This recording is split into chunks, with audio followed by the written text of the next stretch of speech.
हे जगणे आनंदाचे प्रवचन 12 भाग 4. तर विपश्यनेमध्ये महत्त्वाचा जो भाग आहे तो मैत्रीचा आहे. आणि ती मैत्री तुमच्या आतमध्ये तेव्हाच उपजते ज्या वेळेला तुमची स्वतःबद्दल काहीही प्रतिमा नाही, आतमध्ये शून्य आहात. कॅल्क्युलेटरचं उदाहरण दिलं होतं ना, तसं कायम शून्य राहायचं. मी कोणी नाहीच असं तोंडाने नाही म्हणायचं, आतमध्ये आणायचं मी नाही.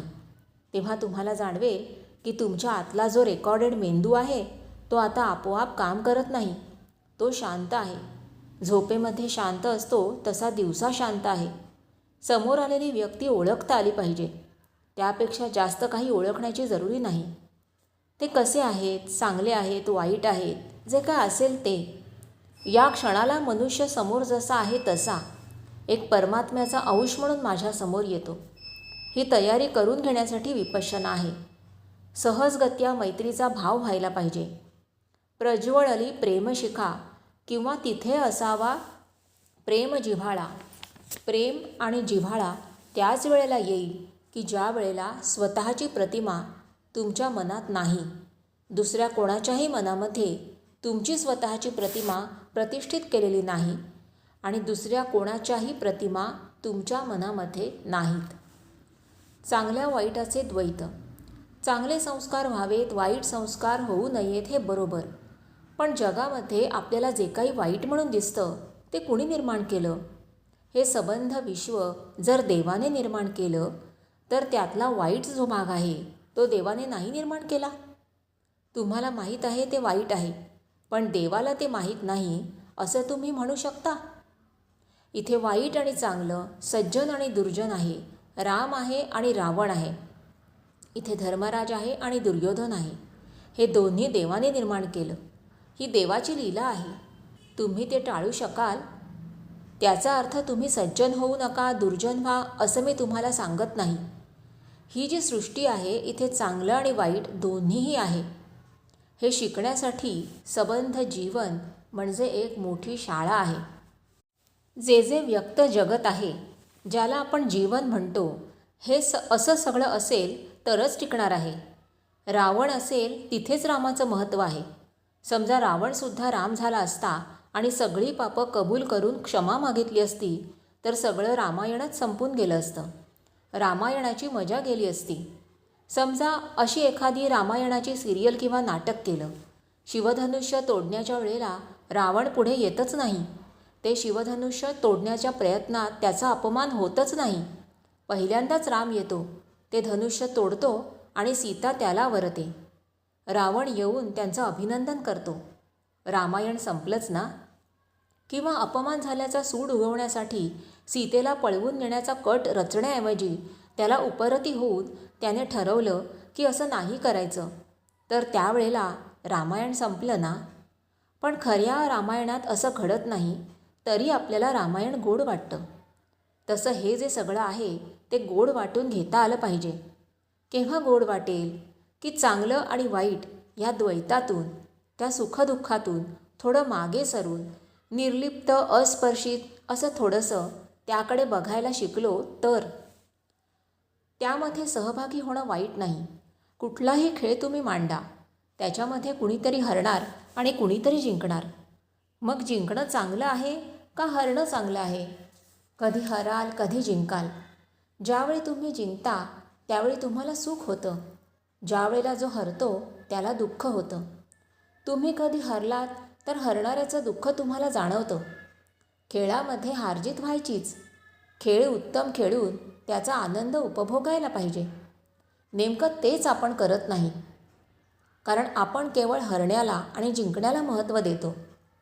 संस्कार करायचे असले तर हे संस्कार करा.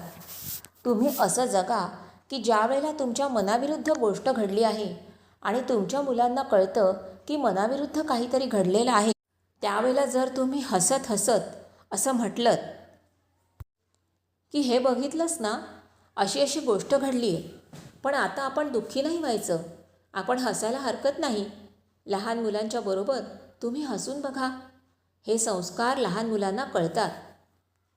मुलगा या ना त्या कारणाने नापास झाला. तुमची वृत्ती काय असते? माझा मुलगा आणि नापास?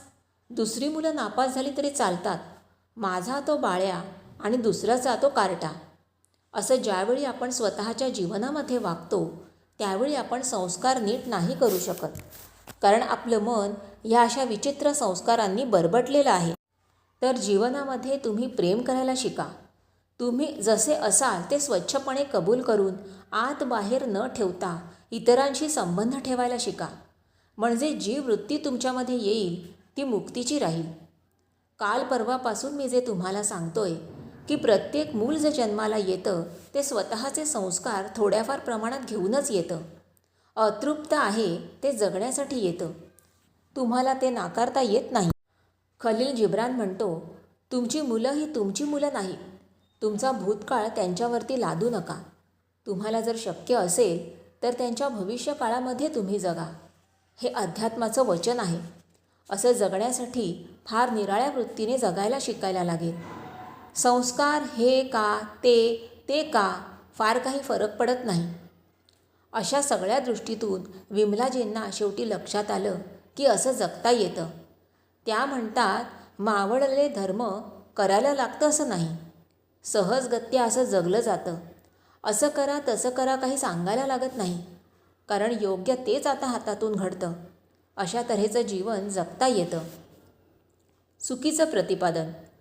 डॉक्टर कार्डवेल म्हणून अमेरिकन हार्ट सर्जन आहेत. डीन ऑर्निश जे हार्टचे फिजिशियन आहेत ते स्वतः हार्टचे ऑपरेशन करत नाहीत, पण हा कार्डवेल ऑपरेशन करणारा डॉक्टर आहे. डीन ऑर्निश जे शिकवतात तेच थोड्याफार प्रमाणात कार्डवेल पण शिकवतात. नुकतेच ते मुंबईला आले होते. त्यांची मुलाखत वगैरे घेतली. वार्ताहरांनी त्यांना असा प्रश्न विचारला की डीन ऑर्निश लोकांना मेडिटेशन शिकवतात का? डीन ऑर्निशनी 5 गोष्टी सांगितल्या. 4 गोष्टी शारीरिक स्तरावरच्या आहेत. पहिलं म्हणजे आहार बदला, दुसरं म्हणजे व्यायाम, तिसरं म्हणजे तुमच्या आतमध्ये जे कोणते दडलेले आजार असतील, म्हणजे डायबिटीज, रक्तदाब, अस्थमा वगैरे, किडनी खराब असेल त्याची काळजी, आणि चौथं म्हणजे व्यसनमुक्ती. ही 4ही शारीरिक स्तरावरची आहेत. आहार, व्यायाम, दडलेल्या आजारांची काळजी आणि व्यसनमुक्तता.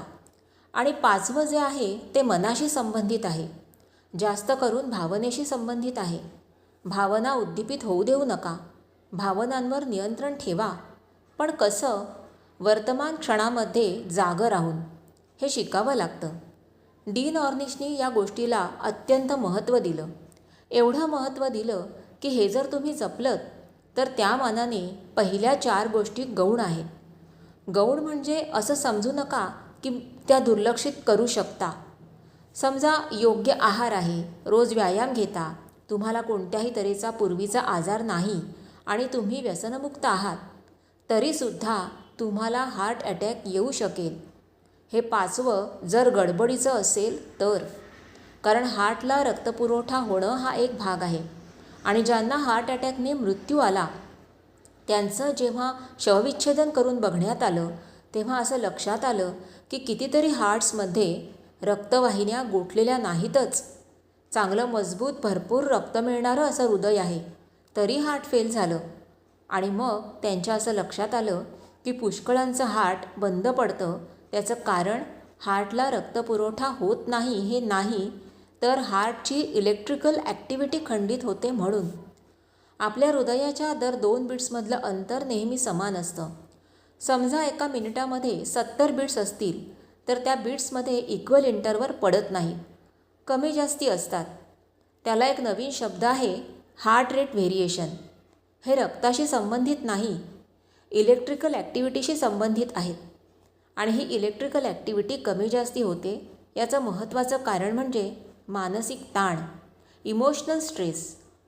एखाद्या माणसाला जर खूप मोठा मानसिक धक्का बसला तर हार्ट एकदम थांबतं. त्यावेळी रक्तपुरवठ्याचा प्रश्नच येत नाही. त्यावेळेला या इलेक्ट्रिकल ॲक्टिव्हिटीच्या कारणाने कार्डियक अरेस्टने माणूस मरू शकतो. मेडिटेशनने हार्ट रेट कंट्रोल करायला मदत होते. त्याबरोबर तुम्ही जर शांत राहिलात तर तुमचा सबंध रक्तपुरवठा सगळीकडे व्यवस्थित असतो. अशा अनेक कारणामुळे मेडिटेशन हे महत्त्वाचं आहे असं समजून डीन ऑर्निशनी त्याला खूप महत्त्व दिलं. मेडिटेशनची टेक्निक्स त्यांनी काय शिकवली तो मुद्दा निराळा, पण त्यांनी मेडिटेशन हा महत्त्वाचा मुद्दा मानला.